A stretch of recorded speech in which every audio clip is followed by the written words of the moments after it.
मोहब्बतूं दोस्तन सचपच अदीबन शायरन के विच में अहले सिंध के विच पान के ॾाढो खुशनसीब तो समझा तो बहसियत हिकिड़े सियासी कारकुन हिकिड़े पासे टंडे आदम जे हिकिड़े कप खां हसन दस्त सुतो पियो आहे, ॿिए पासे खां उबेरो लाल आहे, टे पासे खां लतीफ़ जी मज़ार आहे, चौथे पासे खां मुखी बेलो आहे सांगड़ ऐं पाण टंडे आदम शहर में नूर चाकराणी जी ज़िंदगी ते ॻाल्हायूं। नूर जे ज़िंदगी ऐं नूर जी शाइरी ऐं शख़्सियत में इन सभिनी शयुनि जा हवाला मौजूद। मुखी बेले जे शहीदन जे रत जा रेटे रत जा फुड़ा हुजनि, लतीफ़ जे शाइराना किरदारनि जी अकासी हुजे, हसन दस्त जी ज़ख्मी मुर्क हुजे या उडेरे लाल खां वठी करे सांगड़ जे झोल ताईं जी जेका सावकाण आहे, जेको शादाब ऐं सरसब जे लाइ जेकी ख़ूबसूरती आहे उहा नूर जे शाइरी में मौजूदु आहे, नूर जे ट्रैकनि में मौजूदु आहे ऐं नूर जे शख़्सियत में मौजूदु आहे। नूर मूंखे कॾहिं कॾहिं फ़ोन कंदो आहे, कलाक मां 55 मिंट रुगो राग ते ॻाल्हाईंदो, 5 मिंट को हाल अहवाल थींदो आहे। मूंखे महसूसु थींदो आहे त हिन जी शाइरी त सखी आहे ई आहे, पर हिन जी राग सां जेका मोहबत आहे उहा बेइंतहा आहे। ऐं राग सां राग खे सम्झणु, राग जे फनी बारीक बीनियुनि खे सम्झण जे लाइ जंहिं ज़हानत जी ज़रूरत आहे, जंहिं आला सोच जी ज़रूरत आहे, उहा तमामु घटि माण्हुनि वटि हूंदी आहे। जंहिंजो इज़हार हिते थियो त नूर न रुगो शाइरी खे सम्झे थो पर साॻे वक़्तु राग जे बारीक बीनियुनि खे सम्झे थो। त सिंध में टैलेंट, सिंध में शौर जी इंदलठ रेखाऊं आहिनि सिंध में, पर सिंध जे शाइरनि खे, सिंध जे कलम घड़ियुनि खे, सिंध जे अदीबनि खे मौजूदा दौर जे हालतुनि मुताबिक़ सिंध जी जेका हाणे जी सूरत हाल आहे उन मुताबिक़ पंहिंजो घुर्बल किरदार अदा कनि। ख़ूबसूरत ॻाल्हियूं बि थी चुकियूं आहिनि, टहिकड़ा बि थी चुका आहिनि, कुझु ॻाल्हियूं लुड़कनि जूं बि कजनि, कुझु ॻाल्हियूं सुॾकनि जूं बि कजनि, कुझु ॻाल्हियूं ज़ख़्मी मुल्कनि जूं बि कजनि, कुझु दर्द ते बि ॻाल्हाइजे जेको पंहिंजे देश जे दिलि में तलवार वांगुरु टंगियो पियो। त सिंध जे ग़ुलामी जे दौर मां गुज़रे थी, जे ज़िलत जे दौर मां गुज़रे थी, जंहिं सख़्त पीड़ा ॾींदड़ हालतुनि में पाण मौजूदु आहियूं, अहिड़ी पीड़ा ॾींदड़ हालतुनि में ख़ुशनसीब आहे नूर चाकराणी जंहिंसां हेतिरा सारा माण्हू मोहबत कनि ऐं नूर ही जेके माण्हुनि जूं मोहबतूं आहिनि उहे तुंहिंजे मथां हिकिड़ो वॾो वज़न आहे, हिकिड़ो वॾो बोझ आहे, हिकिड़ो वॾो ऐज़ाज़ आहे। जीअं हिन महिल ताईं तो निभाउ कयो आहे, हिननि दोस्तनि जी मोहबतुनि जो भरम रखियो आहे, त अॼु कोई शाम खां पोइ हाणे जेको ज़िंदगी जो सुबुह थींदो उहो तुंहिंजे लाइ इन खां वधीक अञा ज़िम्मेवाराना सुबुह हूंदो। तोखे पंहिंजी ज़िंदगी में वधीक ज़िम्मेवार थियणो पवंदो। मोहबतुनि जी का कथ करे ई नथी सघे। अमहल विरसो आहे इहो मोहबतुनि जो, जेको तुंहिंजे हवाले दोस्तनि कयो आहे। अदीब, शाइर, हे हेतिरा सारा माण्हू गॾु करण के आम माण्हू जी ऐं मामूली क़िस्म जे माण्हू जी इहा हाजत न आहे। ही त गैर मामूली ज़हन ऐं गैर मामूली माण्हू जो कंट्रीब्यूशन आहे जो हेतिरा सारा माण्हू जे लाइ गॾिजी आहिनि। सियासी कारकुन बि आहिनि, शाइर बि आहिनि, अदीब बि आहिनि, फनकार बि आहिनि। त नूर इहे सभई मक़्तब फ़िक्र जा माण्हू पाण सां जोड़े रखिया आहे। नूर हिकिड़ो आइडियल पोर्ट्रेट आहे, हिकिड़े ख़ूबसूरत माण्हू जो पोर्ट्रेट आहे। सिंध जे हवाले सां, सिंध जी तारीख़ जे हवाले सां, शाइरी जे हवाले सां, अदब जे हवाले सां हिकिड़ो उत्साहींदड़ किरदारु आहे। त असां बि पंहिंजे ज़िंदगीअ में छो नूर चाकराणी नथा थी सघूं, असां बि पंहिंजे ज़िंदगीअ में छो हलीम बाग़ी नथा थी सघूं, इक़बाल रन नथा थी सघूं, आमिर सोलंगी नथा थी सघूं। त पंहिंजी लाइफ में, पंहिंजी ज़िंदगी में अणवरत जदोजहद जे ज़रिए पंहिंजे किरदार खे, पंहिंजे अमल खे पंहिंजे वतन सां, पंहिंजी ॿोलीअ सां, पंहिंजी तहज़ीब सां, पंहिंजी तारीख़ सां जेसिताणी न जोड़बो तेसिताणी को बि माण्हू नूर चाकराणी थी न सघंदो। नूर के जेके अजरगू पियूं मूंखे यादि थो अचे त अमर जलील साहब हिकु दफ़ो जॾहिं साणस हैदराबाद में शाम मल्हाई वई हुई, ॻाल्हि 10 साल खां या एतिरो अॻे जी ॻाल्हि हूंदी, त हुन चयो त मूंखे एतिरियूं अजरगू ऐं एतिरा हार पाइण जो घड़ी कलाक में हीअं पियो महसूसु थियो त आउं हुननि गुज़ारे वियो आहियां ऐं मुंहिंजी क़बर ते ई अजरगू ऐं गुल ऐं हार पिया। त नूर खे जेके अजरगू मौजूदु आहिनि, तव्हां जेके हार पाराया आहिनि, जेके लुंगियूं पारायूं आहिनि, आउं सम्झां थो त कहतल नज़ाल जे दौर में जिते मोहबतुनि जी अणाठ आहे, नफ़रतूं वण ॿेड़ीअ जी देस खे वकोड़े वियूं आहिनि, अहिड़े दौर जे अंदरि हीउ जेको मोहबतुनि जो मिड़ाको ऐं मोहबतुनि जो समर जेको नूर सेड़े रखियो आहे, इन मां असां सभिनी खे इहा परख करणु खपे, सोच करणु खपे, पंहिंजे किरदार ते नज़र करणु खपे त जॾहिं माण्हू बा किरदार बाअमल थिए थो, चने सर 4 ॾींहं दो लाज़वाल, माण्हू बा कमाल थिए थो किरदार सां। माण्हू पंहिंजे किरदार सां ऐं पंहिंजे कमिटमेंट सां वॾो माण्हू थियो थो। नूर चाकराणी या हसन दर्स हिन इलाइक़े जा माण्हू आहिनि, ऐं सम्झां थो त गैर मामूली शोहरत इन्हनि माण्हुनि खे नसीब थी। हसन दर्स जेसिताईं ज़िंदा हो त हुन पंहिंजी शाइरी ऐं पंहिंजे शख़्सियत जे समाज खे थोड़ी रखियो हो ऐं समाज ते गैर मामूली असरात विधा। अॼु नूर चाकराणी पंहिंजे मुनफ़रद अंदाज़ में शख़्सियत ऐं शाइरी जो जेको इम्तिज़ाज सां गॾियल समदम सां जंहिं नमूने सां हले पियो ऐं पंहिंजी ॿोलीअ जे वाधारे जे लाइ कमु पियो करे, हीउ माण्हू जो तमामु वॾो कमु आहे। हाणे राग छा आहे? राग त पंहिंजी ॿोलीअ जो हुस्न आहे, ॿोलीअ जी ख़ूबसूरती आहे, ॿोलीअ जो हसीन जुड़ाव आहे। त राग सां मोहबत करणु या शाइरी करणु या शाइरी सां मोहबत करणु, असां त सासी कारकुन आहियूं, असां शाइरीअ मां ऐं राग मां इंस्पायरेशन हासिलु कयूं, पर उहा तॾहिं जॾहिं तव्हांजी शाइरी जानदार हूंदी, जॾहिं तव्हांजी शाइरी जटादार हूंदी, जॾहिं तव्हांजी शाइरी में वतन हूंदो, तॾहिं त रसूल हमज़ा तौफ़ जी उहा ॻाल्हि पढ़ी त हुन लिखियो त जॾहिं बि असांजे वतन जे मथां ॾुखियो वक़्तु ईंदो आहे त हुनजी निशानदेही सियासतदाननि खां पहिरीं शाइर कंदा। जॾहिं शाइर वतन जे डंडनि सां, ढोरनि सां, वाणनि सां, वस्तियुनि सां, आबशारनि सां, गुलनि सां मोहबत जो दर्स ॾियणु शुरू कंदा आहिनि त असीं महसूसु कंदा आहियूं त वतन अज़ीज़ ते को ॾुखियो वक़्तु अची वियो आहे। त शाइर आरिफ़ साहब चवंदो, शाइर दुनिया जा अण तस्लीम शुदा कानून साज़ रेडार जेके मुस्तक़बिल खां आगाह कनि था। त जेका शाइरी पढ़ी वई नूर जी हिते, उन मां मूंखे महसूसु थियो त इहा शाइरी असांजे मुस्तक़बिल जी निशानदेही थी करे। त असांजी ॿोली ज़र ॿी ॻाल्हि त पाकिस्तान सॻोरे जे अंदरि जेकॾहिं कंहिं शाउन नज़म खां हटी करे ॻाल्हाइजे त तव्हांजी ॿोली ख़ुशहाल आहे ऐं तव्हांजी ॿोली ज़रख़ेज़ बि आहे ऐं तव्हांजी ॿोली जो मुस्तक़बिल बि रोशन आहे। जंहिं ॿोली में हेतिरा शाइर शाइरी कंदा हुजनि, मूंखे कंहिं माण्हू चयो त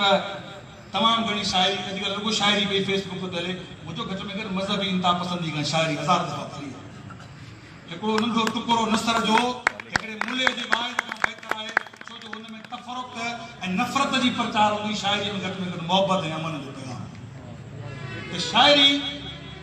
ॿोली सां गॾु कुझु तहज़ीब ऐं तारीख़ जे दफ़ा जो वॾे में वॾो मोर्चो आहे। पर हिकिड़ो फैशनेबल शाइरी जेका आहे, तुकबंदी जेका आहे, शाइर कलम आराई जंहिंखे चइजे या तुकबंदी जेके तव्हां चओ था, हालांकि मूंखे शाइरी जे फन ऐं फ़िक्र ऐं वज़न ॿाहिरि ॿिए ख़्याल जी ख़बर कोन्हे, पर शाइरी सां मोहबत करणु आहे, छो त शाइरी मुंहिंजे लाइ उत्साह जो ज़रियो आहे। असां सियासी जदोजहद में जॾहिं थकिजी पऊं था, रफ़ी फ़क़ीर जो जॾहिं आवाज़ ॿुधूं था, त असांजे जज़्बान में जवालामुखी जज़्बनि में फुटी पऊं था। अहमद सोलगी खे पढ़ूं था, शेख अयाज़ खे पढ़ूं था, हसन खे पढ़ूं था या नूर खे पढ़ूं था, त सियासी जदोजहद जे मैदान में पेरनि में पियल लिफूं ऐं लिफुन वहंदड़ रत बि महबूब जे सींद में लॻल सिंदूर वांगुरु मुयम करे सघे। त इहो जेको शाइरी जो कमु आहे, कमाल आहे। इक़बाल हिंद खे पढ़ंदो आहियां त मुंहिंजो वेसार पुख़्तो थी वेंदो आहे त सिंध ऐं सिंधी ॿोली सदियुनि ताईं सलामत आहे। जीअं रफ़ीक साल जी शाइरी आहे, जीअं फयाज़ ताहिरी जी शाइरी आहे, मौलवी साहब जा आर्टिकल पढ़ी बि साॻियो ई मूंखे वेसारींदो आहे। असांजी नेक मोहम्मद साहब मथां नाराज़ दीन वेठो आहे, त उन जूं लिखड़ियूं बि क़ाबिल गौर आहिनि। मौलाना सां इख़्तिलाफ़ विराए रखी सघे थी, पर मौलाना जूं लिखड़ियूं लाजवाब आहिनि। हीउ ॿोली जो हुस्न आहे, ॿोली जो सही ही जदीद दौर जो मोलो आहे इन करे हिन वटि जिद्दत आहे तो ही पंहिंजे जदीद ख़्यालनि खां त इहा जेका ॻाल्हि असांजी आहे त असांखे तंहिंजे करे मुस्तक़िल मिज़ाजी सां हिन इलाइक़े में सिंध वतन ऐं पंहिंजी ॿोली जे वाधारे जे लाइ बका जे लाइ तकड़ियूं तमामु घणियूं दिलियूं थी चुकियूं आहिनि राति बि काफ़ी लड़ी चुकी आहे फनकार आवाज़ जा पंहिंजे सुरनि जे ज़रिए नूर चाकराणी असांखे ॿुधाईंदा उहो बि असांखे ॿुधणो आहे ऐं खोड़ सारा असांजा दोस्त वेठा आहिनि मूंखां वधीक शाइरी ते अमन सोलंगी ॻाल्हाए सघे थो जेको शाइरीअ जो पाण न फ़क़ति शाइर आहे पर शाइरी ते आलमी शाइरी खां वठी करे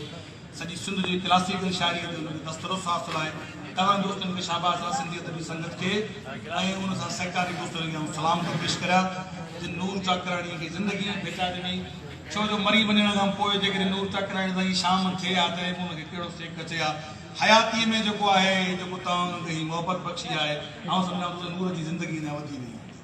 ऐं उनजी वधण बि खपे नूर जहिड़नि माण्हुनि जी ज़रूरत आहे समाज में इंतिशार आहे फंजा आहे नफ़रत आहे ग़ुलामी आहे साम्राज्यत आहे इस्तिसाल आहे डिक्टेटरशिप आहे अहिड़े माहौल में अहिड़े समय में जॾहिं असांजूं हसरतूं असांजूं मोहबतूं फौजी लांग बूटनि जे हेठां चिथाड़ियूं वञनि थियूं असांजे मासूम नौजवाननि जा लाश रोडनि ते फिटी कया वञनि था सिंधी ॿोलीअ खे स्कूलनि मां बेदख़ल कयो वञे थो सिंधी नियाणियूं रोडनि ते दरबदर थियनि थियूं अहिड़े समय असांखे नूर चाकराणी जो माण्हुनि जी तव्हां दोस्तनि जी महिरबानी थी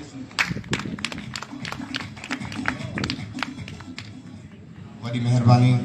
मोहतरम साईं नवाज़ साहिब हदाई साहब हिन लम्हे जंहिं लेखक जंहिं कालम निगार खे आउं सॾु कराईंदुसि संदसि वॾो नालो आहे सैदा भेटाई जी हिननि सिटुनि सां त बंदर जा भई त सुखाणिया मसूमो बंदर जा भई त सुखाणिया मसूमो कपर थो कुन करे जीअं माटीअ मंझि मही एॾो सूर सही निंड न कजे नाखा मोहतरम साईं अरबाब नेक मोहम्मद साहब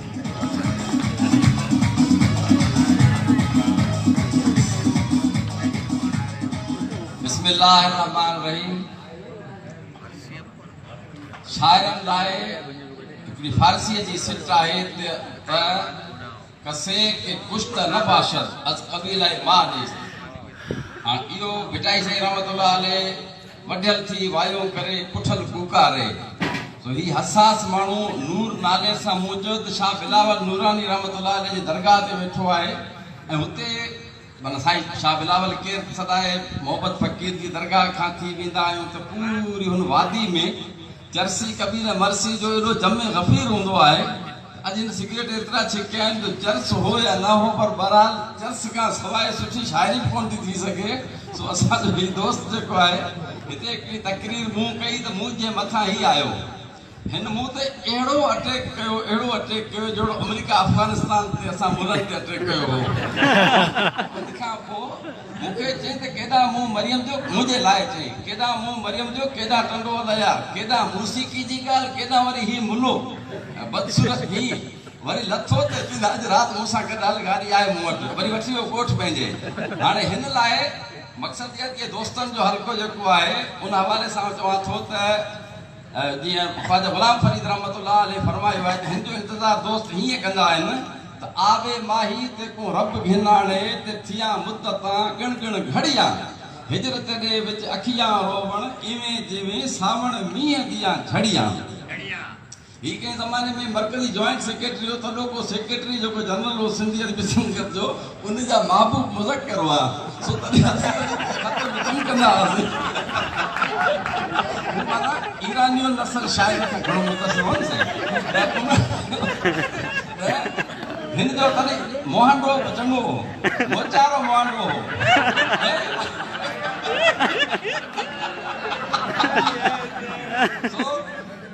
हिनखे असां चवंदा हुआसीं त हर गुंच खे गुल कर दद दिगर गुंच न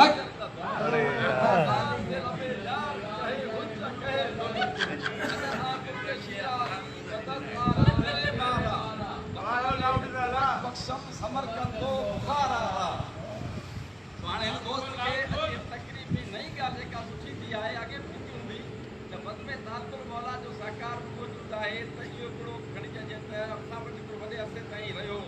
असांजो दोस्त अबरो साहब हिन जो ॾाढो अदब तकलुफ़ आहे हालात जो शाइरी कीअं आहे हिन जा चाचा सभई शाइर को अब्दुल्ला बेवस आहे को अब्दुल कादिर मुनव्वर आहे को माना मकसूद बैरागी अबरो नालो हुयो पर मकसूद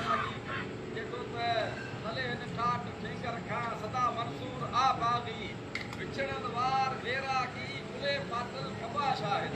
हाणे इहा जेका इज्तमाहियत आहे सिंध में इहा जेका साईं अहमद सोलंकी साहिब जो तवजो तलबगार आहे त हाणे इहो माना वक़्त ताजुल मौला जे ॿिन मशहूर शाइरनि जा ॿ शेर ॿुधाए करे ऐं शाइरी सां एतिरो घणो मूंखे कोन्हे को छा चइजे त पंहिंजो छा आहे हाणे चए थो महबूब सरवरी त असांजो प्यार पाकीज़ा गवारनि वारो ॻोठाणो असांजो इश्क आली शान शाहाणो शरीफ़ाणो उहे सारा वरती पण लिखियल मुंहिंजे मुक़द्दर में उमर जे कोट में आयो के अॼु आप ऐं दाणो या अली सरवरी साहिब वेठो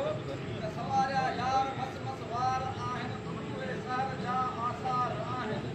इन हवाले सां असां जेको आहे सो जेका हमेशह आहे शाइरी पंहिंजे मिज़ाज में इहा ॻाल्हि इहा दलालत करे थी त हिन वक़्तु हिन जे साम्हूं रूमी रिसालो पियो आहे जंहिंजो ख़ासि लफ़्ज़ रूमी हाणे ॾिसो शाइर जी हसासियत जो हिकिड़ो रूमी जी मिसाल त मौलाना रूमी खे मौलाना जामी मुतारिफ़ करायो हाणे इहो मौलाना जामी जो शेर आहे हाणे आउं इहा ॻाल्हि इन करे करियां थो जो टंडे आदम जो हिकिड़ो मिसाल इहो बि आहे साईं बिस्मिल्लाह त पाकिस्तान में आबादी जे तनासब सां घणा में घणा हाफ़िज़ सगोरा टंडे आदम में आहिनि त ॾाढी बराबरि घणा ॾिसूं पिया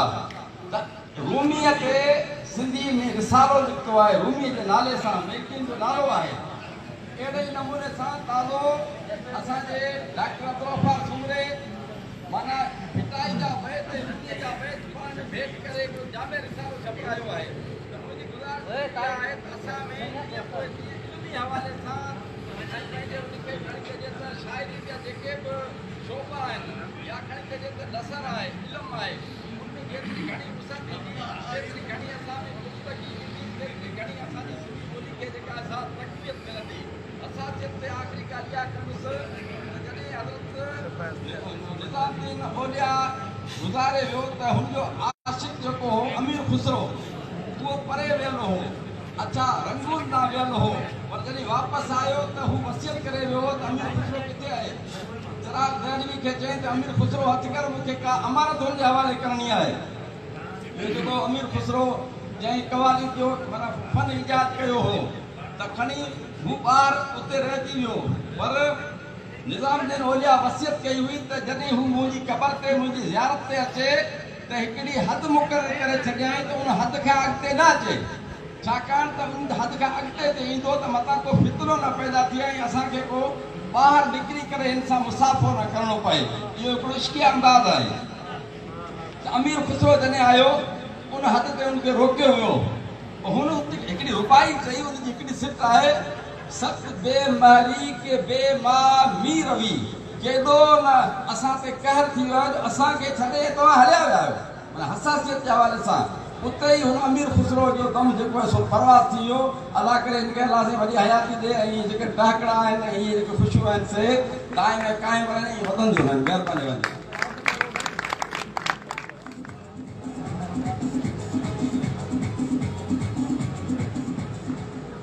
साईं वॾी महिरबानी स्टेज ते वेठल सिंधी नियायती ख़ूबसूरत शाइर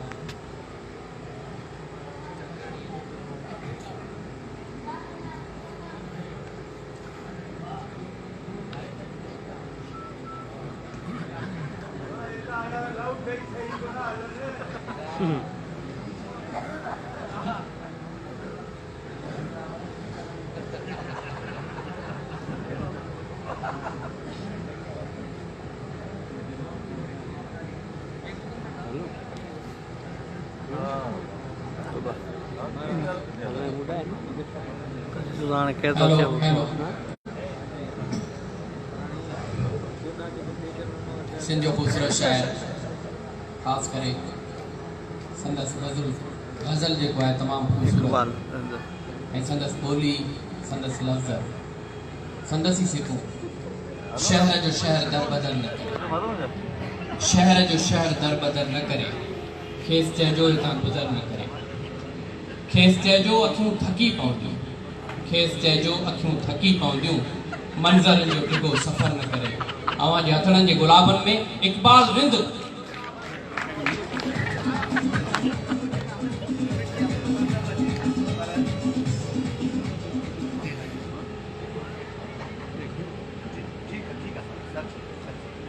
हिते स्टेज ते वेठल मुंहिंजा दोस्तो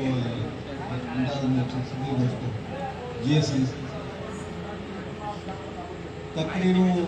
ॾाढियूं ख़तरनाक थी चुकियूं आहिनि ऐं आऊं मुख़्तसिर हिकिड़ी पेरा लिखी आहियां नूर जे लाइ आऊं चाहियां थो उहो तव्हांखे पढ़ी ॿुधायां। नूर चाकराणी 2 गुण माण्हू आहे। हू निज पिज फोक पर्सनैलिटी आहे। हू बला जो गारियाल आहे। फिराक आले कोटे जे लफ़्ज़नि में संस्कार माण्हू खे मज़ो ॾींदी आहे। हिन जे मिज़ाज में हिन जी मिज़ाज जी हिस एतिरी तेज़ आहे जो रुगो हू टोटका लिखंदो रहे त बि इहो लाजवाब ज़ख़ीरो थींदो। अॼुकल्ह ॿोलीअ जो बिगाड़ ॾिसणो हुजे त असांजे नओं तकलीफ़ थींदड़ अदब ऐं शाइरी खे ई ॾिसी वठो। मूंखे पंहिंजे हमअसरनि में जंहिं माण्हू जी ॿोली ते रश्क अचे या ईअं चइजे ईमानदाराना ॻाल्हि त जंहिंजी ॿोली ते साड़ थिए थो उहो नूर चाकराणी आहे। घणा साल अॻु मज़हर निगारी संदसि लाइ हिकु तारीफ़ी नोट में लिखियो हो त नूर चाकराणी अहिड़ी ॿोली लिखी बि ऐं ॻाल्हाए सघंदो आहे जहिड़ी अब्दुल कादिर जोड़े जो लिखंदो आहे ऐं रसूल अशफली जो ॻाल्हाईंदो आहे। सिंधी अदब में दोस्तियूं, दुश्मनियूं, बिरादरियूं, टियाकड़ियूं, चंडाल चोकड़ियूं, ॿारियूं, जोड़ा, सजोड़ा अदब जी तारीख़ ऐं इर्तिक़ा जो हिसो रहिया आहिनि। आऊं ऐं नूर चाकराणी उन जा छछोरा आहियूं।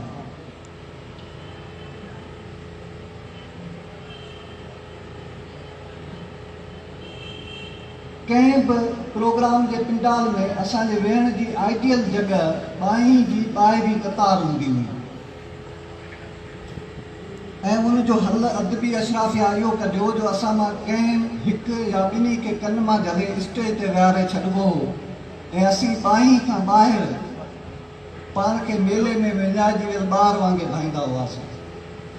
असांजी उन शानदार हुटिंग ते जंहिंमें कंहिं लाइ बि मन में मंदी न हूंदी हुई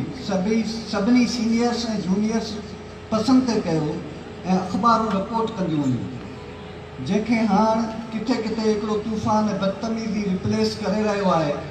जंहिंजो बहरहाल नोटिस वठणु खपे। नूर चाकराणी शाइरी खे जेतिरो गैर संजीदा वरितो ओतिरो ई इन राग खे संजीदा वरितो आहे। उन करे कॾहिं कॾहिं असां वटि मौजूदु राग जूं कुझु साख़्ता गादियूं पाण खे गैर महफ़ूज़ सम्झणु लॻंदियूं आहिनि ऐं कूड़ा तान कोटा होशियारी में हाणे हू अक्सर शाइरी जे बहिर वज़न बजाए मौसीक़ी जे अंगनि अखरनि ते ॻाल्हाईंदे ॾिठो वियो आहे। उन करे हू सुठो ॻाईंदड़ फ़नकारनि जो हिकिड़ो वॾो हल्को पंहिंजी दोस्ती जे दायरे में रखे थो ऐं मुंहिंजो ईमान आहे त माण्हू जीअं जीअं राग ॾांहुं माइल थींदो वेंदो आहे तीअं तीअं उनजो अंदरि अछो ऐं उजरो थींदो वेंदो आहे। हू ॾेखा खां भॼंदड़ ख़ुदि सनाई खां परे बीठल माण्हू आहे। उन करे हैसियत खां हेठि ॻाल्हाइणो